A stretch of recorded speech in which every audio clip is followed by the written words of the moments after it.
Episode 2 हवेली का रहस्य और बढ़ता सस्पेंस।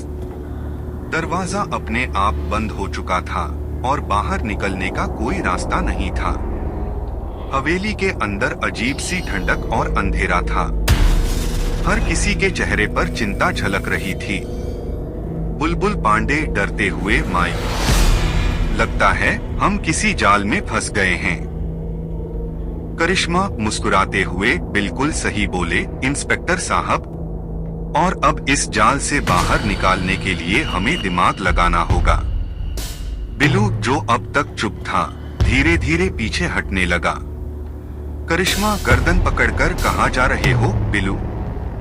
बिलू कांपते हुए, मैं तो बस हवा खाने जा रहा था।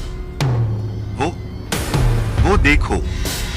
सबने देखा कि सामने एक पुरानी पेंटिंग थी जिसमें किसी महिला की तस्वीर बनी थी। उसकी आंखें किसी भी एंगल से देखने पर सीधे आपको घूरती हुई लगती थी।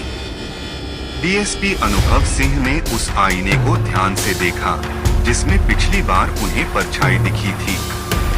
उन्होंने एक टॉर्च निकाली और उसे आईने पर डाला।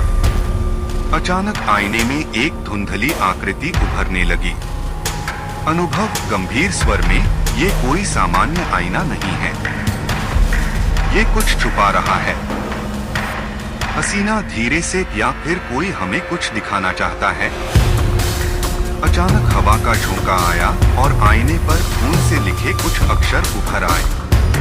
बचाओ, मैं यहाँ कैद हूँ। टीम को अब यकीन हो गया था कि हवेली में कुछ अजीब जरूर हो रहा है।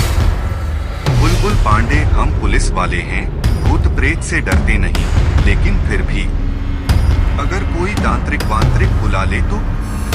करिश्मा, इंस्पेक्टर साहब, अगर इतना ही डर लग रहा है तो मेरी बंदूक पकड़ लो, कम से कम तसल्ली तो मिलेगी। तभी अचानक जमीन पर तेज आने, जैसे कोई सीढ़ियों से नीचे आ रहा हो। सबने ऊपर देखा, लेकिन वहाँ कोई नहीं था। हसीना और अनुभव ने हवेली के पुराने रिकॉर्ड चेक करने का फैसला किया। हसीना, हमें इस हवेली के मालिक के बारे में जानना होगा। कुछ तो ऐसा है जो हमें नहीं पता। अनुभव, मैंने सुना है यहाँ 50 साल पहले एक लड़की गायब हुई थी। हो सकता है उसका इस जगह से कोई संबंध हो। टीम ने हवेली की तलाशी लेनी शुरू कर दी। तभी अचानक बिलू को एक पुराना ट्रंक दिखा जिसे जंजीरों से बांधा गया था। बिलू डरते हुए, मैं इसे नहीं खोलने वाला। पिछली बार जब मैंने ऐसा किया था तो 3 दिन तक बुखार में पड़ा था।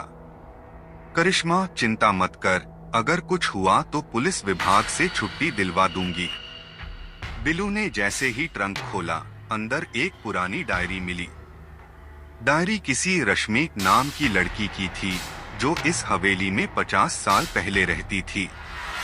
आखिरी पेज पर सिर्फ एक ही लाइन लिखी थी, मैं इस हवेली से बाहर जाना चाहती थी, लेकिन किसी ने मेरी आत्मा को यहीं कैद कर दिया।